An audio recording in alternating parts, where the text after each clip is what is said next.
Moi, j'ai toujours été très proche de la matière, toujours eu très envie de travailler la matière autrement que la matière humaine. Je savais que j'aimais le bois, mais pour approcher le bois, il fallait quand même un petit peu plus de technique. Ce qui m'a plu dans le tour, c'est déjà au départ, c'est le bruit de la gouge. Ça vraiment, moi au début, ça m'a électrisé. Quand j'ai entendu ce bruit de la gouge, j'avais que ça en tête. J'ai tout de suite senti que c'était ma place. Le bois, c'était ma matière. On peut arriver à une vraie souplesse d'expression, une vraie poésie, mais il faut peut-être creuser, sans vouloir faire de jeu de mots, creuser plus et aller au-delà pour que ça transparaisse.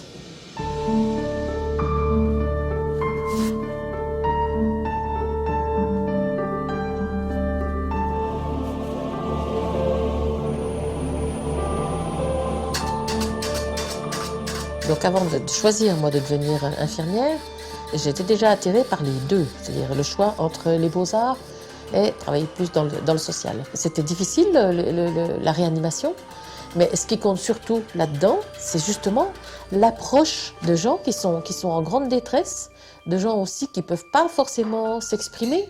Donc qu'est-ce qui compte quand on ne peut pas s'exprimer? C'est le toucher, l'appréhension et l'observation des tas de petits signes annexes qui font que ça nous guide sur leur état de santé. Puis la dimension d'émotion et tout ça, c'est vraiment quelque chose qu'on retrouve après quand on travaille sur une matière.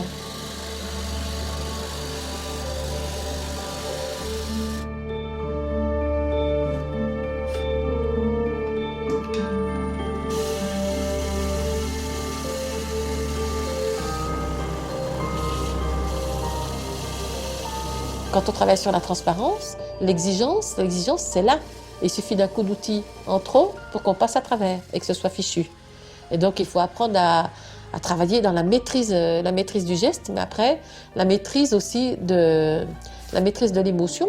Et puis, savoir au-delà de la technique, justement, aller faire une expression qui va nous emmener dans un domaine où on rêve énormément et où c'est le rêve qui tire vers une vie qui vous met au repos, qui vous emmène vers quelque chose de zen, de reposant, où on est au-delà de la réalité ou des difficultés de la vie.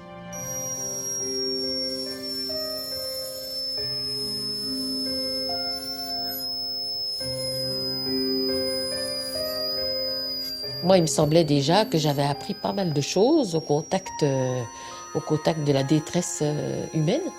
Mais quand j'ai commencé à tourner, la première année, j'ai eu un cancer. Et donc, par rapport à ça, j'ai encore appris beaucoup, parce qu'il me semblait que j'avais déjà compris pas mal de choses par rapport à la mort. Moi, ça m'a apporté le besoin d'être dans vraiment l'expression de ce que je suis et de mon ressenti. Donc d'être dans l'urgence aussi, d'apprendre à exprimer au plus près. Au plus près de ce qu'on a envie de dire et de l'émotion.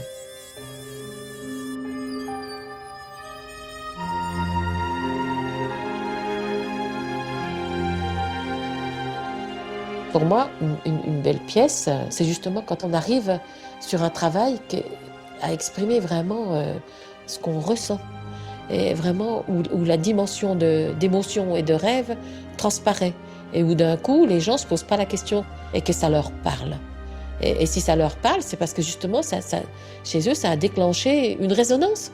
Puis qu'on arrive dans une dimension d'expression, je pense du coup, il y a une dimension de beauté. De beauté parce qu'on est au-delà d'une réalité.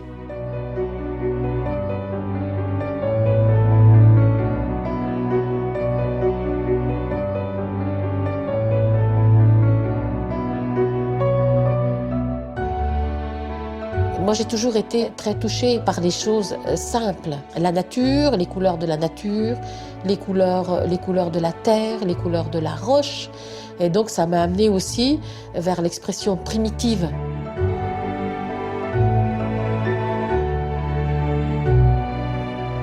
Quand j'expose, de plus en plus, les gens, quand ils arrivent sur mon espace, au début, ils me disaient On se sent tellement bien sur votre espace qu'on n'a plus envie de s'en aller. J'ai mis du temps à comprendre pourquoi on me disait ça tout le temps. Et en fait, je pense qu'il y a un moment où on est en symbiose, voilà. Hein.